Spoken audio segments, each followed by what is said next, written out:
Hi, this is my video on ethical violations and board disciplines, and amongst the cases that I found with my Virginia State Board of Counseling, I looked up 10 cases. 9 of them were violations with QMHPs. Violation were all revolving around documentation. Documentation stating that they were performing a service with a client and they, in actuality, were not there in the time frame specified. Most of the time, QMHPs, even though they're not, they don't have a license to practice counseling, they're still on the clinical side.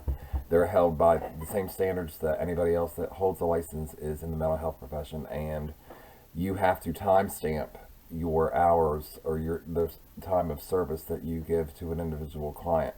So in these particular cases, 9 of them had falsified documentation stating that they were at a client's house in in-home facilities when in fact they were not performing the service at all. The one case that stood out for me was an actual LPC, and he was charged with a sexual act with a minor through the use of communication through electronics. He was completely suspended, but he was also charged criminally and faced 10 years in prison. That violated both the ACA Code of Ethics and my State Board of Counseling. By violating for the ACA, it was CG2, which impairment of the counselors to seek professional services when they begin to be impaired themselves. I don't think that his situation warranted him not being understanding that he was putting himself in jeopardy as well as another client. If you commit a crime while you hold a license, and clearly this gentleman did, he violated the Code of Ethics as well, because you will purposely not endanger any of your clients with any behavioral issues that you're having with them, or you will not try to violate or abet another person. You're not supposed to have any kind of performance of an act that is likely to deceive, defraud, or harm anybody in the public. If you experience or you are charged with a felony while you hold a license, you will be suspended.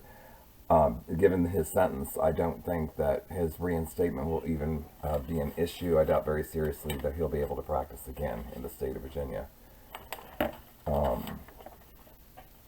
In our state, it's just, our state lines up with the ACA in that the protection of the client and the professionalism and standards that we're hold to while we're giving our client service sort of complement each other, if not identical in some cases.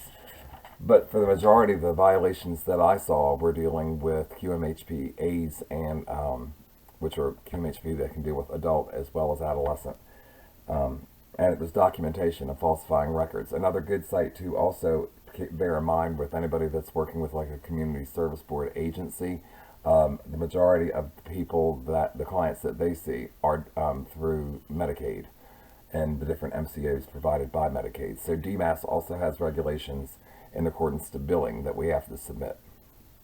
And everything is time stamped. So for case managers under QMHPs are billed for 15 minutes of service, no matter how long they stay with the client. However, you cannot say that you performed a service with a client and in fact you weren't even there.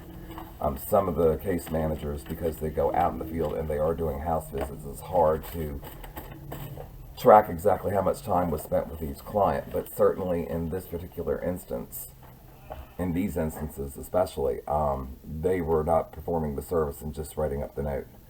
That's fraud. Most of the acts that I see that I noticed on my state board were acts of fraudulent documentation through clinical notes. I think that if the way it makes me feel and what issues it brings up for me is it's just always good to know what the ethical standards are for your state. It's also good to know, if you're working for an agency like a CSB, to know what DMAS regulations are so you're not violating them. And documentation is of uttermost importance because you have got to timestamp the services that you're doing. to be able to document what you're doing with the client, and that protects the client and it protects you as well.